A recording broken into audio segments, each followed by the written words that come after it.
अपनी माँ के साथ रहता था। जब वो बहुत छोटा था तो उसके पिता का साया उठ गया और माँ ने ही उस बालक को पाल-पोस करके किसी तरह से चलना सिखाया। लेकिन पिता के गम में माँ भी धीरे-धीरे बीमार होती गई और बच्चा केवल अपनी माँ को छोड़ कर के किसी तरह से कोई और को नहीं जानता था। कुछ समय के बाद धीरे-धीरे बच्चा बड़ा हुआ और बड़ा होने के बाद जब उसने देखा कि घर में खाने खाने के लाले पड़ने लगे, तो उसने पास के ही एक होटल में जा कर के काम करने का निश्चय किया। पहले तो होटल मालिक ने मना किया, लेकिन जब उसने कई बार प्रार्थना की और घर की स्थिति को बताया, तब होटल मालिक उसके ऊपर द्रवित हुआ और कहा कि ठीक है, कल से तुम काम पर आ जाओ। यहाँ तुम्हें इतने समय से लेकर इतने समय तक काम करना पड़ेगा और उसके साथ-साथ तुम्हें तथा तुम्हारी माँ को भरपेट भोजन मिल जाएगा और इसके साथ-साथ रहने के लिए तो मैं तुम्हें स्थान नहीं दे सकता, लेकिन कोशिश यह करूँगा कि तुम्हारे माँ की जितनी ज़रूरतें हैं, विशेष रूप से उसके इलाज में जो पैसे लग रहे हैं, उसका कुछ न कुछ व्यवस्था हो सके। बच्चा सुबह से लेकर के शाम तक उस होटल में कड़ी मेहनत करता था। उसके बदले में उसे और उसकी माँ को भोजन मिलता था, लेकिन उसकी माँ के शरीर में जो बीमारी थी, वह दिनों-दिन तमाम और बेहतर इलाज के बाद भी घर करती चली जा रही थी। एक दिन बच्चा जब अपने घर से होटल से अपने घर को आ रहा था, तो रास्ते में उसे एक भिखारी ने उस बच्चे से कहा, बेटा मैं बहुत बीमार हूँ और इतना ही नहीं, मैं 3 दिन से भूखा हूँ। अगर तुम मुझे थोड़ा-सा कुछ भोजन खिला देते और उसके साथ-साथ कुछ पैसे दे देते, तो मैं उन पैसों से कुछ दवा ले लेता और अपना इलाज कर लेता। बच्चा बहुत द्रवित हुआ और उसने उसके पास जो अपने माँ के भोजन थे, उस भोजन में से अब उस भिखारी को भी थोड़ा-सा भोजन खाने के लिए दे दिया। भिखारी जो था उसने भोजन किया और भोजन करने के बाद वह तृप्त हुआ। तृप्त होने के बाद बच्चे ने उसमें से कुछ पैसे भी भिखारी को दिए और कहा कि बाबा आप इन पैसों से अपनी दवा ले लेना।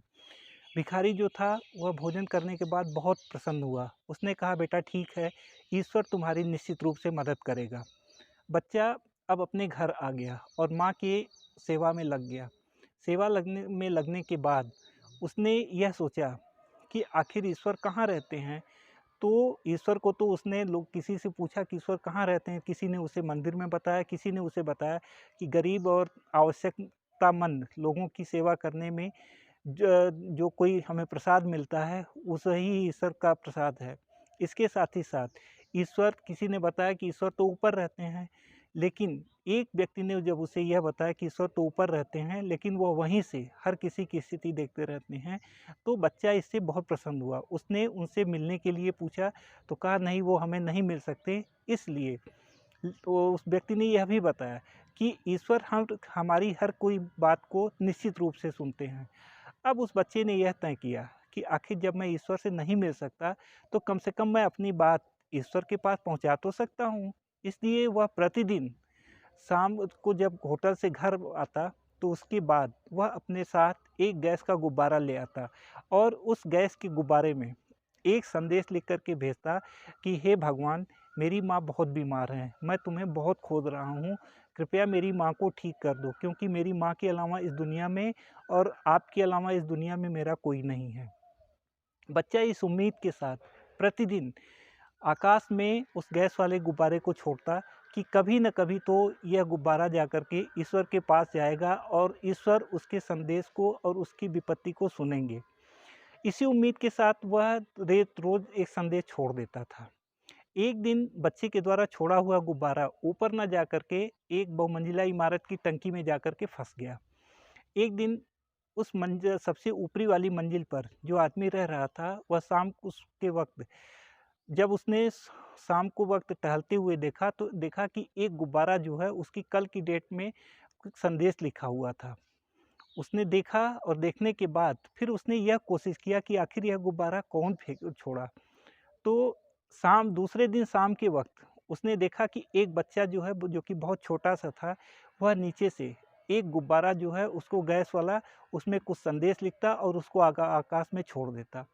छोड़ने के बाद फिर उस व्यक्ति ने यह जान लिया कि यह निश्चित रूप से यह छोटा बच्चा जो है यही इस गुब्बारे को भेजता है। अंत में वह सुबह-सुबह उठ कर के उस बच्चे की तलाश में निकला और सुबह जब उसने देखा कि वह बच्चा किसी ढाबे पर काम के लिए जा रहा था, तो उसने उसे रोक कर के पूछा, "बेटा तुम शाम के वक़्त गुब्बारा छोड़ते हो?" तब बच्चे ने अपनी पूरी दुखद दास्तान उस व्यक्ति को सुनाई और कहा, "मेरी माँ घर पर बीमार है और मेरे अलावा मेरी माँ की देखभाल करने के वाला कोई नहीं है। मैं पास के एक होटल में काम करता हूँ, जहाँ से मुझे और मेरी माँ को खाना मिल जाता है और इसके अलावा महीने के जो पैसे मिलते हैं, उसी से मेरी माँ का इलाज होता है।" यह बात सुन कर के वह व्यक्ति बहुत अधिक द्रवित हुआ और द्रवित होने के साथ ही साथ उसने कहा कि आज से तुम्हें उस होटल पर जाकर के काम करने की ज़रूरत नहीं है। तुम्हारा और तुम्हारी माँ का पूरा ख़्याल मैं रखूँगा। उन्हें उनका इलाज मैं निश्चित रूप से किसी अच्छे चिकित्सालय में लेकर के चल के कराऊँगा, जिससे कि वह ठीक हो जा सके। ऐसा निश्चित करने के बाद उस व्यक्ति ने सबसे पहले उसकी माँ को ले जाकर के एक अच्छे चिकित्सालय में भर्ती कराया, जहाँ 1 महीने के इलाज के बाद उसकी माँ पूर्ण रूप से स्वस्थ हो गई और स्वस्थ होने के बाद वह घर आ गई। इस बीच में बच्चा जो था, चूँकि वह होटल मालिक से तय किया था कि मैं रोज़ आपके यहाँ काम करूँगा और वह इतने पर भी मना करने के बाद भी वह रोज़ नियमित रूप से जाकर के उसके होटल पे काम करता था। वहाँ से उसको भोजन और उसके साथ-साथ कुछ पैसे मिल जाते थे और इस तरह से जब उस व्यक्ति को पता लगा कि बच्चा अभी भी वहाँ वो काम के लिए जाता है, तो उसने कहा कि तुम्हें काम करने की कोई ज़रूरत नहीं, अब तुम्हारी माँ ठीक हो गई है, अब तुम पास के ही एक विद्यालय में पढ़ने के लिए जाओगे और वहाँ तुम पढ़ोगे। इसके बाद उस व्यक्ति ने उस छोटे से बच्चे का पास के ही विद्यालय में नामांकन करा दिया और आगे पढ़ कर के वह छोटा बच्चा जो था, अपनी कक्षा में सर्वोच्च स्थान प्राप्त किया और कुछ समय के बाद उस बच्चे ने अपने विद्यालय में सबसे अच्छा स्थान अंक प्राप्त करके विद्यालय का नाम रोशन किया। इस कहानी के माध्यम से हमें यह शिक्षा मिलती है कि अगर हम किसी न किसी आवश्यकतामंद और ज़रूरतमंद व्यक्ति की सेवा करते हैं या उसकी सहायता करते हैं, तो उसकी सेवा अथवा सहायता आज नहीं कल हमें निश्चित रूप से हमारे ज़रूरत के समय निश्चित रूप से हमें प्राप्त होती है। हमें क्योंकि ईश्वर हमारी हर कार्यों को, चाहे वह अच्छा हो अथवा बुरा हो, वह उस पे भली-भाँति नज़र रखता है और हमें यह भी सतर्क रखना चाहिए कि अगर हम किसी की मदद करते हैं, तो निश्चित रूप से कल वह मदद किसी न किसी रूप में हमारे जीवन में हमें हमारे सामने आएगी ही।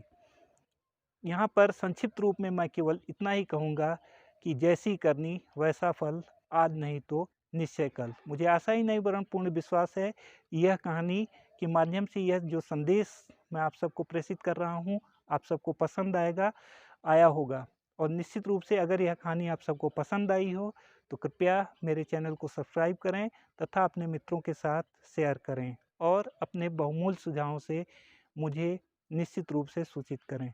धन्यवाद।